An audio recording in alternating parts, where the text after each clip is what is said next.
Hvad laver du? Jeg skulle lige rode med noget. Hvad vil du? Jamen, skulle vi ikke lave weekendvin? Er det nu? Jo, det skal vi da. Jamen, har du forberedt noget? Ja. Der skal være Cabernet Sauvignon smagning her i butikken. Australske Cabernet fra 3 forskellige områder i Australien. Vi skal smage en Boxhead Cabernet Sauvignon fra McLaren Vale 2010, lavet af Justin Lane, den tidligere chefvinmager hos Redhead Studio. Vi skal smage Raconteur Cabernet Sauvignon fra Barossa Valley, lavet af Vinicius 2009.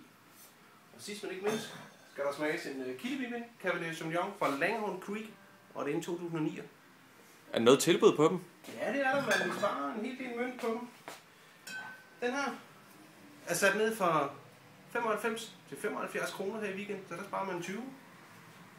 Raconteur koster normalt 129 og er sat ned til 99 her i weekenden, så der sparer du 30. Og Kildevin koster normalt 169 og er sat ned til 129 her i weekenden, så der sparer du 40 kroner.